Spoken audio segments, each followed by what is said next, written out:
प्रिय शिक्षार्थियों, इस कार्यक्रम में आपका स्वागत है। आज हम जानेंगे भक्ति काल के एक अन्य कवि रैदास के बारे में, साथ ही उनके कुछ पदों को पढ़ेंगे।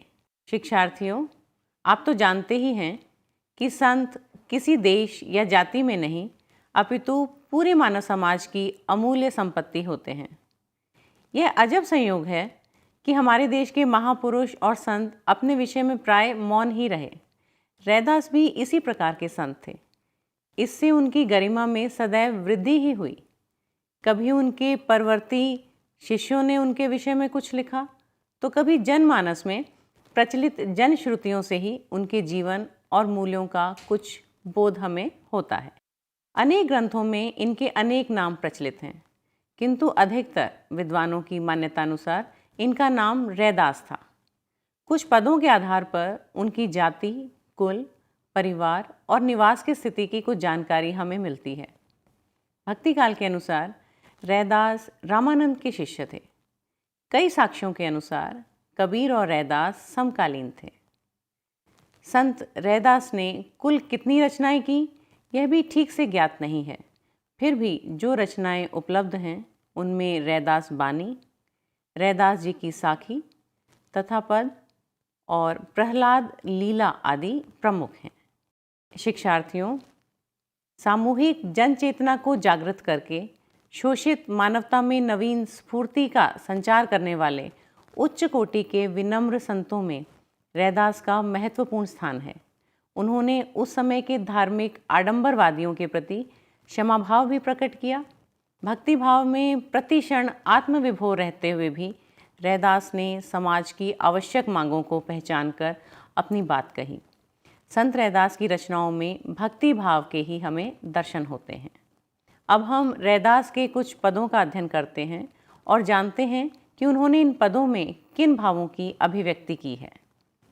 हमारा पहला पद है, नरहरि चंचल है मति मेरी, कैसे भक्ति करूं मैं तेरी।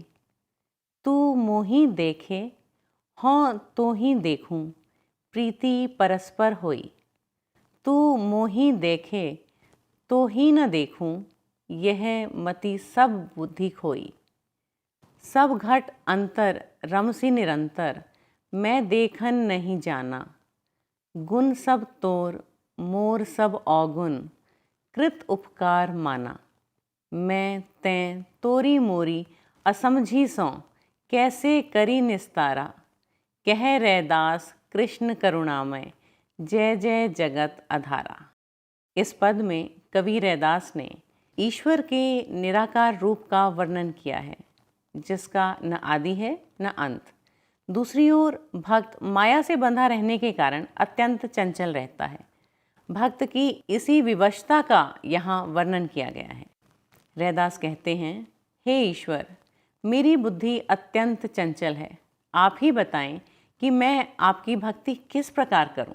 अर्थात मैं माया जाल में फंसा होने के कारण सदैव किसी न किसी मोह बंधन में बंधा रहता हूं, जिससे मैं पूर्णतः एकाग्र होकर ईश्वर की भक्ति में लीन नहीं हो पा रहा हूं। यही मेरी विवशता है, जिसे मैं आपके सम्मुख व्यक्त कर रहा हूं। शिक्षार्थियों, कवि उस निराकार ब्रह्म को संबोधित करके कहता है कि तुम मुझे देख सकते हो क्योंकि तुम्हारी दृष्टि सर्वव्यापी है, किंतु मैं तुम्हें देख नहीं सकता क्योंकि तुम्हारा कोई रूप ही नहीं है। तो भला प्रीति कैसे हो। यद्यपि मनोवैज्ञानिक नियम तो यही है कि जब हम एक दूसरे को देखते हैं तब आकर्षण बढ़ता है, तभी प्रीति होती है। अतः किसी को बिना देखे प्रीति कैसे हो सकती है। इसलिए बिना तुम्हें देखे प्रीति करना तो चाहता हूँ, किंतु मति भ्रमित हो जाती है। प्रीति नहीं कर पा रहा हूँ मैं। तुम सबके हृदय में सदैव विराजमान हो। तुम में गुण ही गुण है और मुझ जैसे माया मोह में फंसे जीव में अवगुण ही अवगुण भरे हैं। यहाँ तक कि तुम्हारे द्वारा किए गए उपकार को भी मुझ जैसा अवगुणी समझ नहीं पाता। वे आगे कहते हैं कि मैं अपनी नासमझी के कारण सदैव अपने पर आए हमारे तुम्हारे की माया में फंसा रहता हूँ। भला तुम ही बताओ कि मैं उस द्वंद्व से कैसे छुटकारा पाऊँ। रैदास कहते हैं कि हे करुणामय कृष्ण, यह सारा संसार तुम्हारे ही सहारे चल रहा है। मैं तुम्हारी जय जयकार करता हूँ। संत रैदास भारतीय अद्वैत वेदांत के समर्थक थे, जिनके अनुसार आत्मा और ब्रह्म दोनों एक ही हैं, दोनों में कोई अंतर नहीं है। आत्मा माया में लिप्त होने के कारण ही जीव कहलाती है। जीव माया में लिप्त रहता है और नश्वर है, चंचल है, अस्थिर है। ब्रह्म निर्गुण है, अचल है और अटल है। शिक्षार्थियों, अब हम अगला पद पढ़ते हैं। अगला पद है, जिह कुल साधु बैसनी होई, बरन अबरन रंकु नहीं, इसरु विमल बासु जानिए जग सोई। ब्राह्मण बैस सूद अरु क्षत्री, डोम चंडार मलेच्छ मन सोई। होई पुनीत भगवत भजन तय, आपू तारी तारे कुल दोई। धनी सु गाऊ धनी सो ठाऊं, धनी पुनीत कुटुंब सब लोई। जिनी पिया सार रसु तजे, आन रस होई, रस मगन डारे बिखुक होई। पंडित सूर छत्रपति राजा, भगत बराबरी अरु न कोई।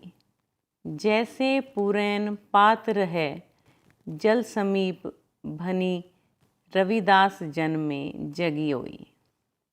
शिक्षार्थियों, इस पद द्वारा संत रैदास यह स्पष्ट करना चाहते हैं कि भक्ति मार्ग में जाति पाति का कोई बंधन नहीं होता।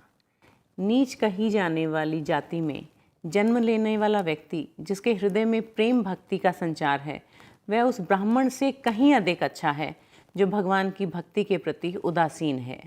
संत रैदास भक्ति की महत्ता, उसका महत्व बताते हुए कहते हैं कि जिस कुल में ईश्वर भक्त जन्म ले, वही कुल उच्च और पवित्र कुल माना जाता है, चाहे वह सवर्ण कुल हो या अवर्ण, गरीब हो या अमीर। कहने का तात्पर्य यह है शिक्षार्थियों कि ईश्वर की दृष्टि में सच्चा भक्त या ईश्वर का प्रिय व्यक्ति वही है जो पुण्यात्मा है, अच्छे कर्म करने वाला है और सच्चे मन से ईश्वर की भक्ति करता है।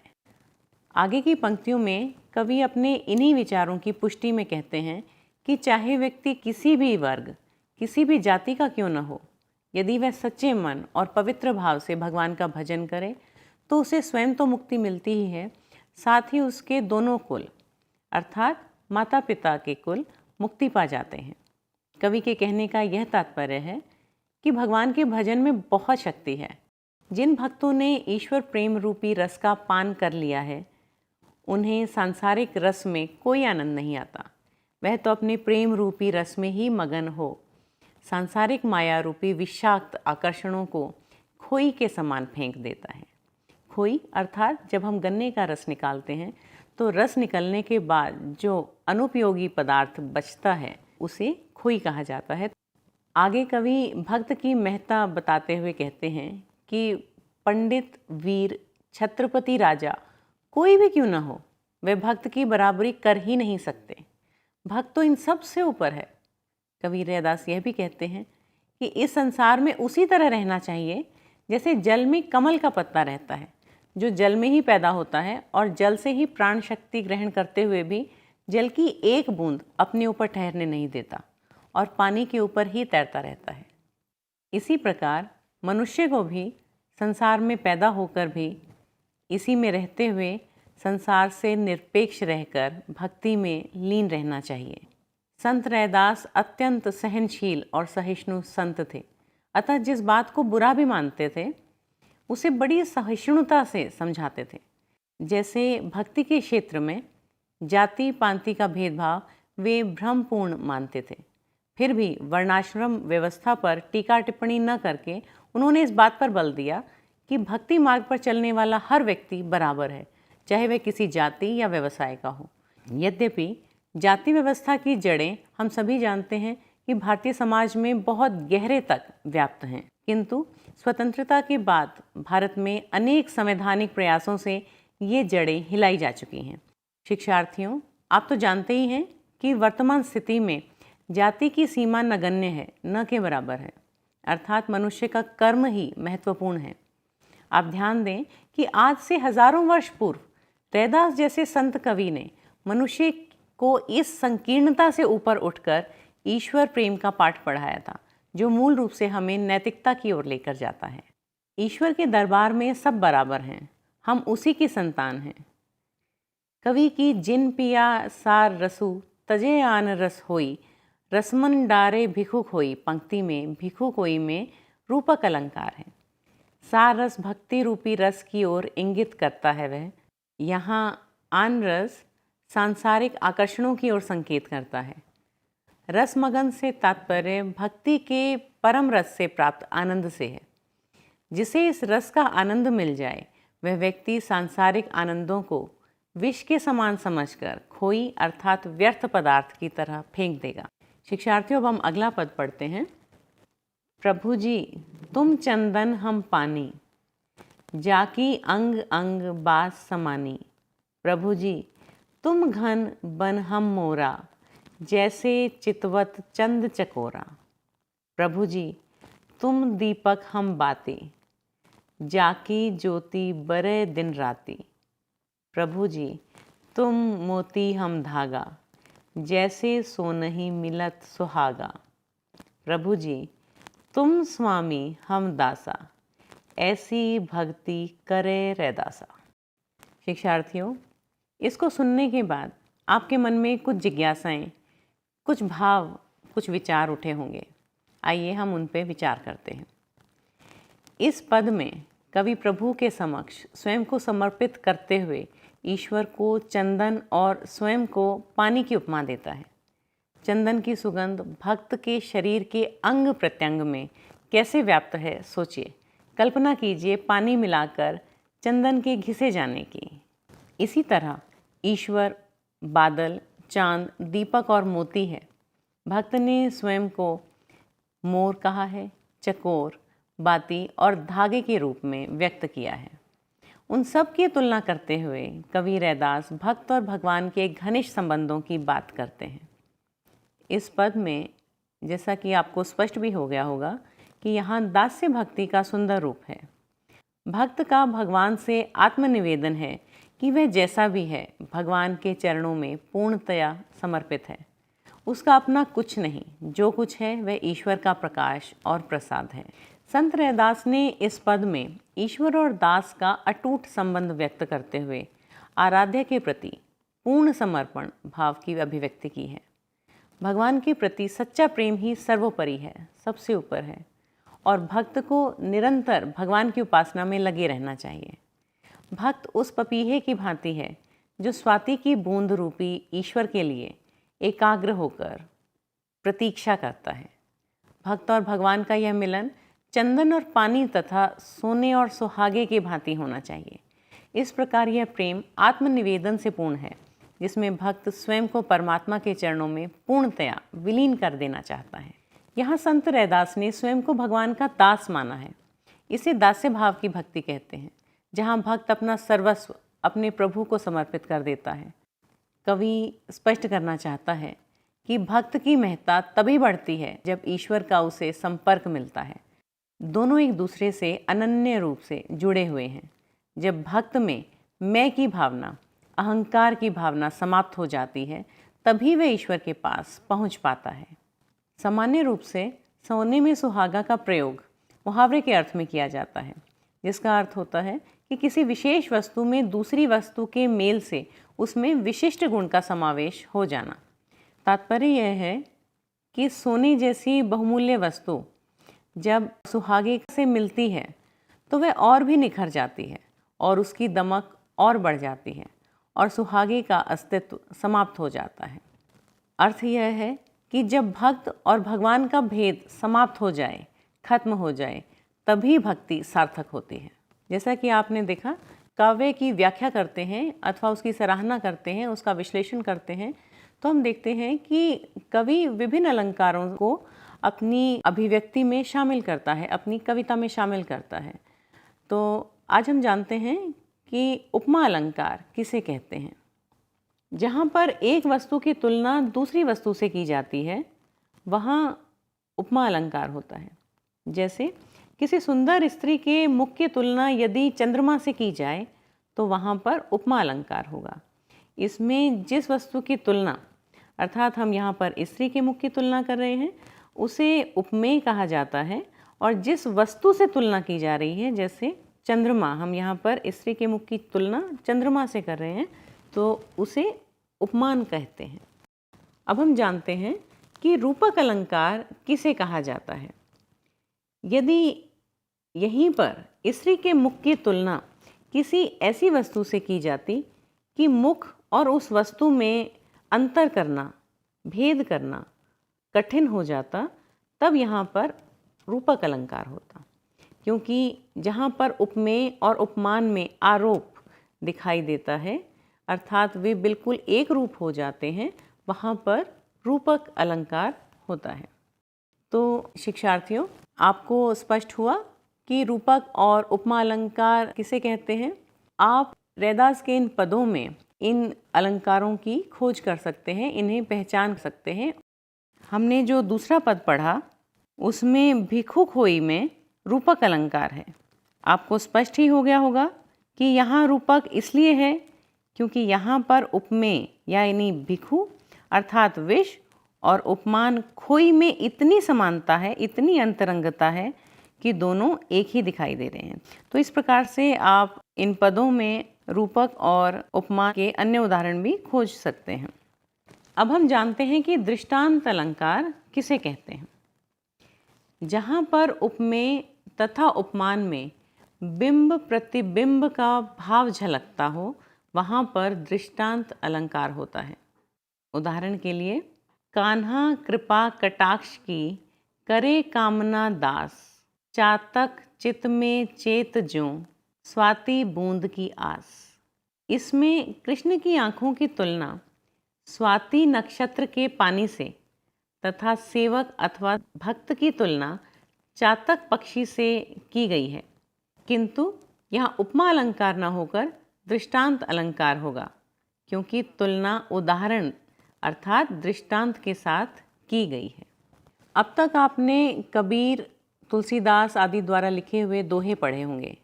दोहा छंद में 2 पंक्तियाँ होती हैं, आप जानते ही हैं, किंतु आप यह भी अवश्य मानेंगे कि ये देखन में छोटे लगें, घाव करें गंभीर की कहावत को चरितार्थ करते हैं।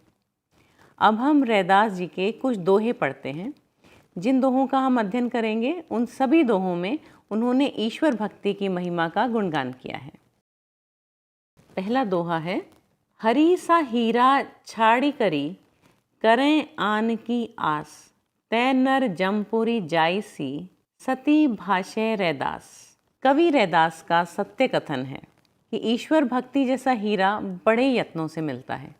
उसे छोड़ने से किसी अन्य सांसारिक माया मोह की ओर मन लगाने वाला व्यक्ति यमलोक ही जाएगा। उसे स्वर्ग या इस संसार से मोक्ष की कामना नहीं करनी चाहिए। अर्थात संसार में केवल ईश्वर भक्ति ही ऐसी अमूल्य वस्तु है कि उसके सामने सभी सांसारिक वस्तुएं फीकी हैं। यदि हम सांसारिक माया मोह में डूबे रहे तो निश्चित है मृत्यु के पश्चात हमारा पुनः पुनः इस लोक में आना जाना लगा रहेगा, अर्थात बार बार पृथ्वी पर हमें जन्म लेना होगा। संत रैदास बिल्कुल ठीक कहते हैं कि यदि मुक्ति प्राप्त करनी है और बार बार जन्म लेने के इस चक्र से बचना है, मुक्ति पानी है, तो उसका एक ही रास्ता है, ईश्वर की भक्ति। तो शिक्षार्थियों, क्या आप बता सकते हैं कि हरी सा हीरा में कौन सा अलंकार है? जी, यहाँ उपमा अलंकार है, क्योंकि यहाँ ईश्वर की तुलना हीरे से की गई है। ऐसा माना जाता है कि धातुओं में सबसे मूल्यवान धातु हीरा है, अतः हरि की भक्ति यदि हीरे के समान है तो अन्य सांसारिक वस्तुएं उसके सामने तुच्छ हैं, नगण्य हैं। इसके साथ ही ईश्वर भक्ति में वह शक्ति है जिसके द्वारा भक्त को मोक्ष प्राप्त होता है, जबकि अन्य सांसारिक वस्तुओं के मोहजाल में बंधने पर मानव की शक्ति कम हो जाती है और खत्म होती रहती है। वह उसी में उलझता जाता है और अंत में मृत्यु को प्राप्त होता है।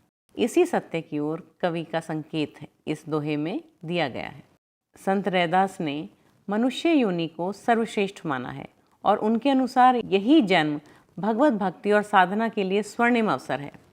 इसी देह से परलोक की प्राप्ति होती है, अर्थात मानव शरीर के माध्यम से अधिक भक्ति की जा सकती है और ईश्वर के पास पहुंचा जा सकता है, मुक्ति प्राप्त की जा सकती है।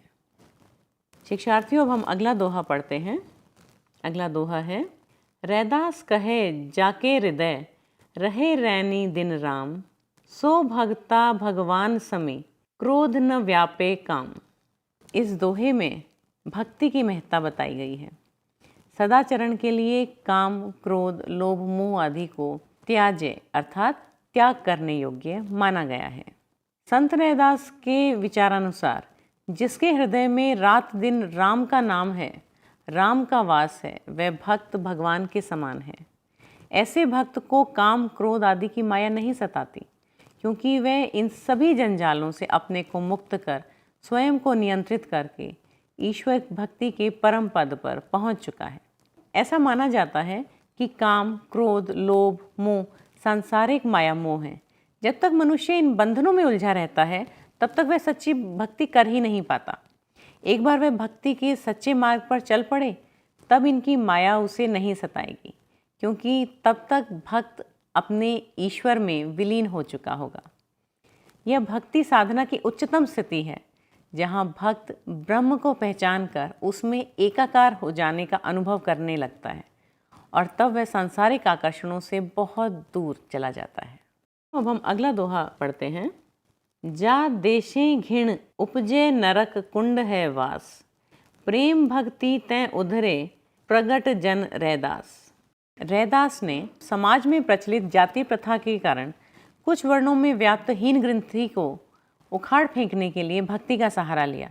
समाज के आडंबरवादियों को उन्होंने यह समझाने की कोशिश की कि मात्र किसी जाति विशेष में जन्म लेने से कोई व्यक्ति ऊंचा नीचा नहीं हो सकता। उसके बड़प्पन की कसौटी उसका चिंतन, उसका आचरण और उसका कर्म है। इस दोहे में वे इसी विचार की ओर संकेत करते हैं।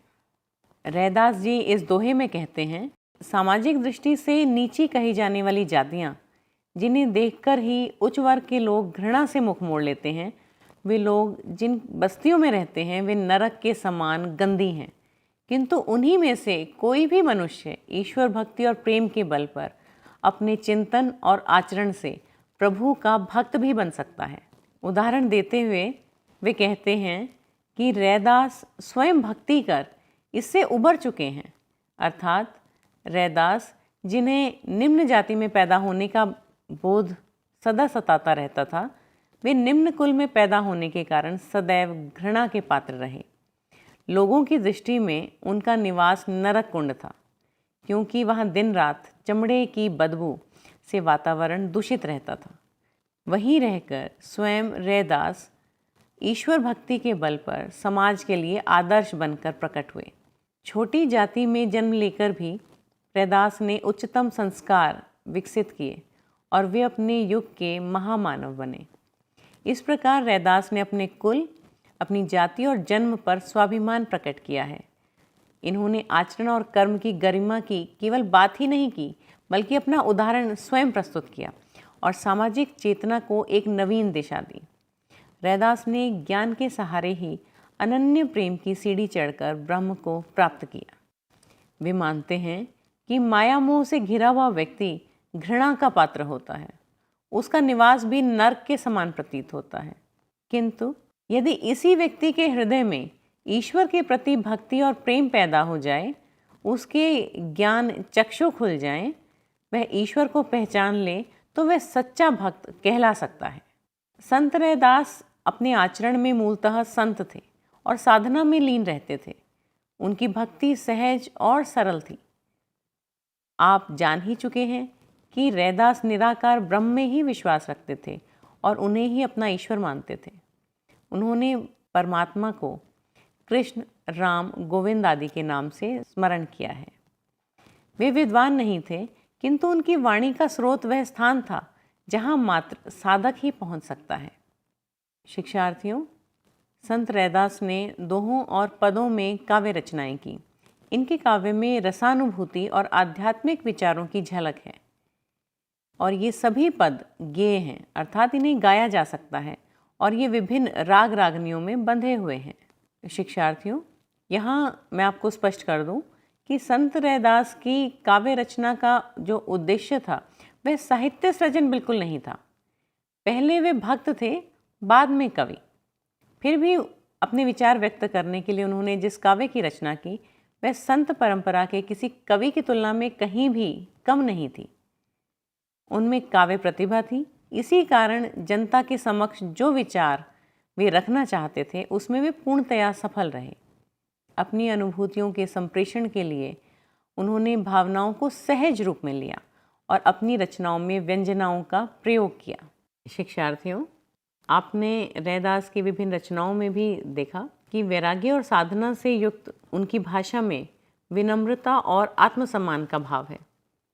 उनके सभी पद ब्रज भाषा में रचित हैं, किंतु उनमें पूर्वी अवधि के शब्द जैसे मति, बुछी, गन, तोर आदि से अवधि का पुट भी आ गया है। शिक्षार्थियों, अब हम बात करते हैं रैदास के काव्य की भाषा की। रैदास के काव्य में खड़ी बोली की विभक्तियों तथा उर्दू फारसी के शब्दों का प्रयोग मिलता है, जैसे गरीब, निवाजू आदि स्थानीय शब्दों का प्रयोग दिखाई देता है, जैसे सू। सब मिलाकर रैदास की भाषा भावों के सांचे में ढली है। यदि हम रैदास के काव्य में अलंकारों की छटा की बात करें तो उनके काव्य में रूपक के बहुत सारे आपको उदाहरण मिल जाएंगे, जैसे जिनी पिया सार रस, तजे आनु रस होई, रस मगन डारे बिखुक होई। जैसा हमने पहले भी बताया था, सार रस और बिखु खोई में रूपक अलंकार है। इसी प्रकार हरी सा हीरा छाणी करी, करें आन की आस में हरी सा हीरा में उपमा अलंकार है। तो शिक्षार्थियों, हम एक बार दोहरा लें कि आज के इस कार्यक्रम में हमने क्या क्या सीखा। आज हमने सीखा कि रैदास द्वारा रचित पदों और दोहों में भक्ति रस का माधुर्य भाव भरा हुआ है, जिन्हें स्वस्वर भी गाया जा सकता है। रैदास के पद और दोहे भक्ति भाव से परिपूर्ण हैं। इनमें सदैव इस बात पर बल दिया कि किसी भी कुल में जन्म लेने से कुछ नहीं होता। सच्ची भक्ति मात्र से मानव उच्च श्रेयस्कर पद प्राप्त कर सकता है। ईश्वर भक्ति ही सच्ची भक्ति है। जब भक्त और ईश्वर में कोई भेद नहीं रह जाता, तब ही मनुष्य की भक्ति सार्थक सिद्ध होती है। भक्त और भगवान के संबंध को कवि रैदास ने अलग अलग ढंग से स्पष्ट करने की चेष्टा की है, जैसे चंदन पानी, घन मोर, दीपक बाती, मोती धागा, चांद चकोर, सोना सुहागा आदि। रैदास ने अपनी काव्य रचनाओं में ब्रज भाषा का प्रयोग किया है, जिसमें यत्र तत्र अवधि की शब्दावली भी शामिल है। वैसे आपने जगह जगह अरबी और फारसी भाषा के शब्दों का प्रयोग भी किया है। तो शिक्षार्थियों, आज के इस कार्यक्रम में हमने रैदास के कुछ पदों और दोहों को पढ़ा और जाना। मैं आशा करती हूँ कि आपको इस चर्चा से मदद मिलेगी। धन्यवाद।